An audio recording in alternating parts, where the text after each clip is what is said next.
All right, concrete's happening tomorrow. I got all this salt. Driveway has some ice on it. Thank goodness this guy is like a 43-year-old. No, I mean, thank goodness he's a 43-year veteran of concrete pumping and hauling. I need to start by plowing the ice, then salting, moving these trucks around so they have an area to turn around. It's gonna be an adventure. Well, hopefully this does not just kill me.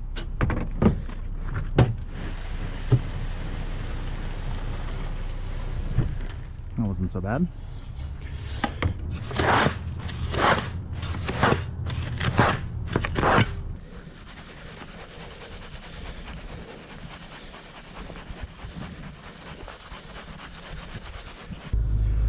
All right, so I am on my way to get the concrete vibrator with the 21-inch, what do they call that?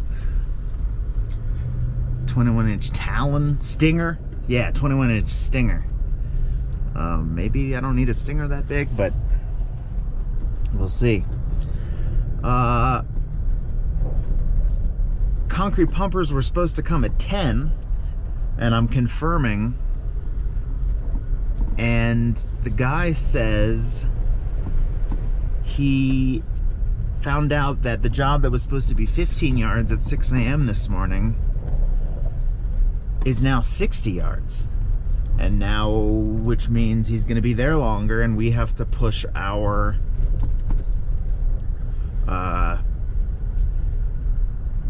pour back to noon, which could be a blessing in disguise, because it would, I think the sun's going to come out. It's going to get up to 50 something a day, and we'll probably get a little more melt and dry out some of this driveway so that there's no trouble with the concrete truck coming up here. But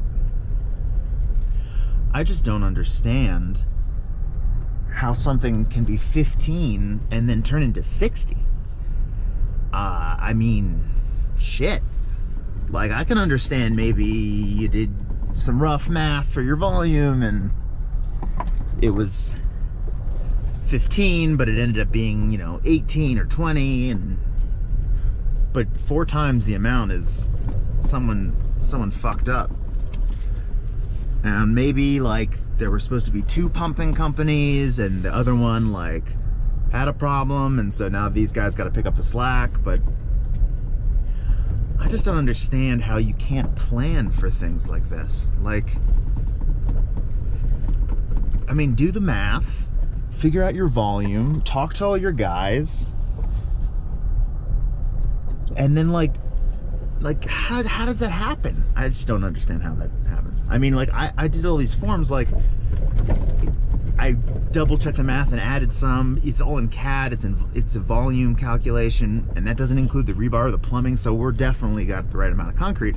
But like, it's not gonna quadruple.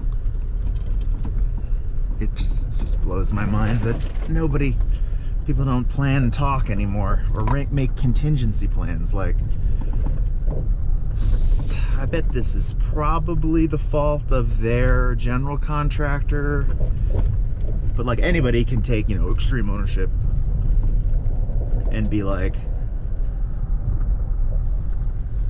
hey, what happens if the other pumping company doesn't show up? Are we on the hook, or do we only have to pump our 15?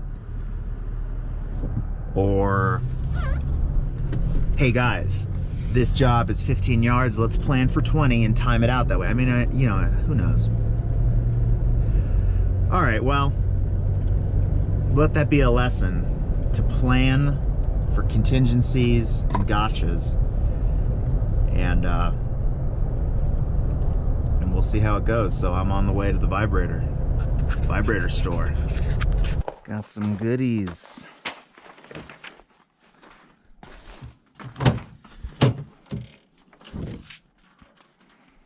Got some stone samples and a concrete vibrator. These stones are gonna face the exterior walls of the tub. And then these, one of these colors is going to be the retaining wall. And then on the top, we're either going to have this style or this style of stone surround.